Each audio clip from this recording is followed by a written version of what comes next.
This interview was never meant to see the light of day. It was recorded in private, hidden from governments, institutions, and the watchful eyes of those who feared what truth might do to the established order. Some say the tape vanished for years, resurfacing like a ghost whenever the world was ready to hear it again. Others believe it was deliberately buried, because what Osho shared in that moment was too raw, too dangerous, too liberating. He did not speak as a teacher addressing his disciples. He spoke as one who had seen beyond the veil of existence. And he began with a question that silences even the most restless of minds. What is death? And why are we so afraid of it? Leaning forward, Osho smiled faintly and whispered words that carried the weight of eternity. Death is the greatest lie ever told, not because it does not exist, but because humanity has been conditioned to fear it. He paused, letting silence itself speak. Then he added, death is not the opposite of life. It is the opposite of birth. And what you truly are was never born. For a long moment, the room was filled not with words, but with presence. It was as if he was not giving an answer, but opening a door. When asked directly, what happens after we die? Osho closed his eyes. A deep stillness fell across the room, as though even the air itself held its breath. Then, slowly, he opened his eyes and said, you do not die. You only drop the body, just as you remove a garment. Your essence, your consciousness, continues. To Osho, death was not an ending. It was a transition, a passage into another dimension of awareness. He reminded his listeners, you are not the body. You are not even the mind. You are the witness behind both. He compared death to sleep. Each night you let go of your body, your identity, your world, and yet you awaken again. Perhaps, he suggested, death is only a deeper kind of sleep, one for which you awaken on the other side. In this view, the soul is not a belief but an experience. It cannot be proven, only realized. Osho explained that each soul moves through many lives, many deaths, like a river winding through countless landscapes. Each body, each lifetime, is another chance to awaken, to remember, to grow closer to the truth of who we are.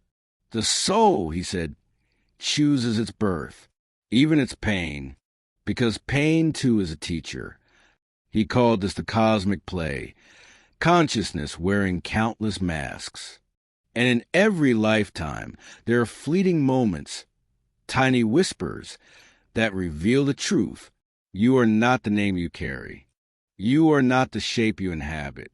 You are something eternal, quietly watching it all unfold. Many fear death not because of what it is, but because of what they believe it will take away.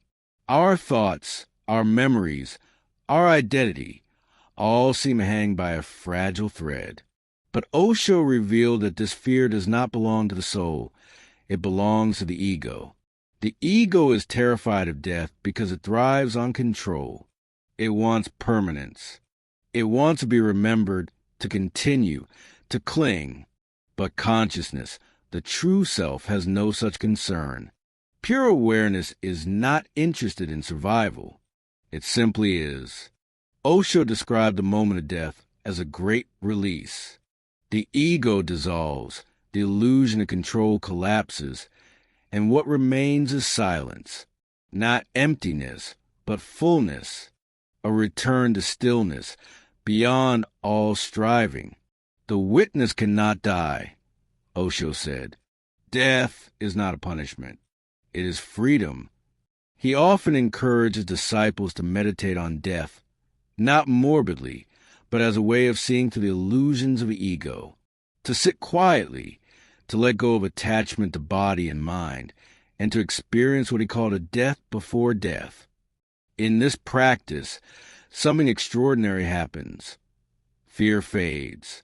Because if you realize you were never born, how could you possibly die? Death transforms from an enemy into a doorway.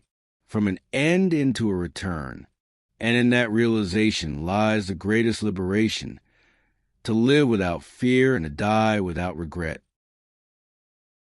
According to Osho, life and death are not linear events but cycles in an eternal journey. He often spoke of samsara, the wheel of birth and rebirth. The soul, he said, flows through countless bodies the way a river flows through different lands. Each lifetime is like a temporary house, a costume worn for a while before being discarded. Yet the river itself never disappears. It continues, carrying with it subtle impressions, lessons, loves, and unlearned truths.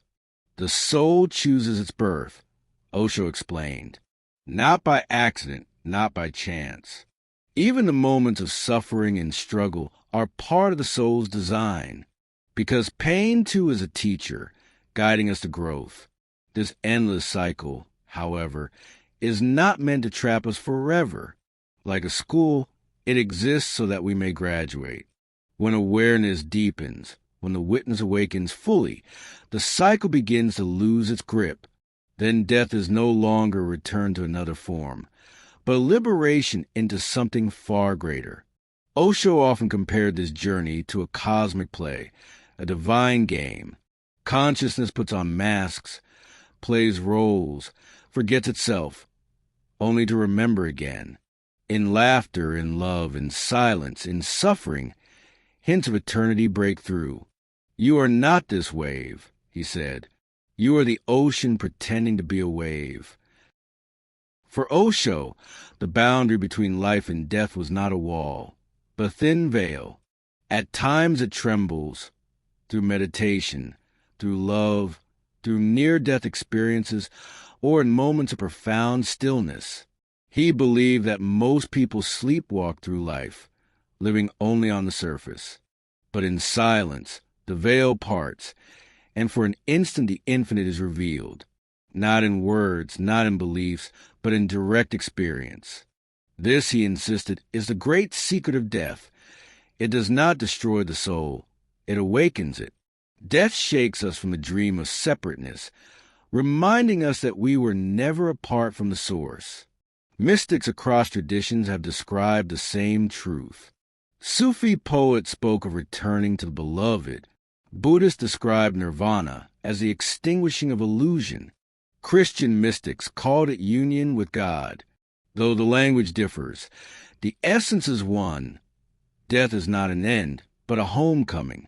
And when this realization dawns, fear dissolves. What remains is silence, and the deep knowing that the beyond was never beyond at all. It was within us, waiting to be seen.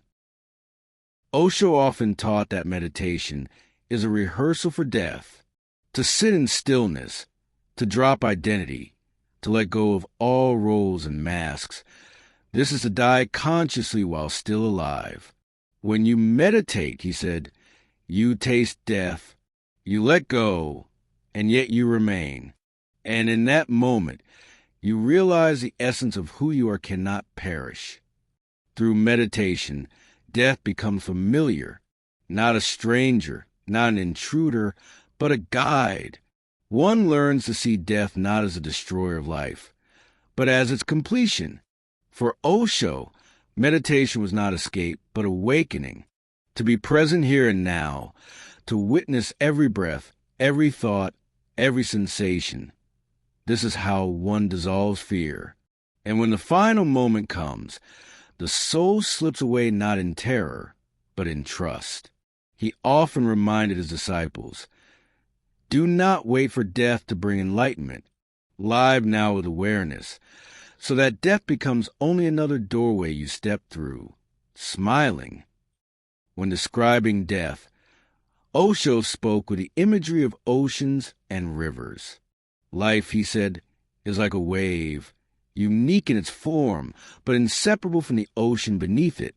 Death is simply the wave dissolving back into the whole. This dissolution is not destruction. It is transformation, a return.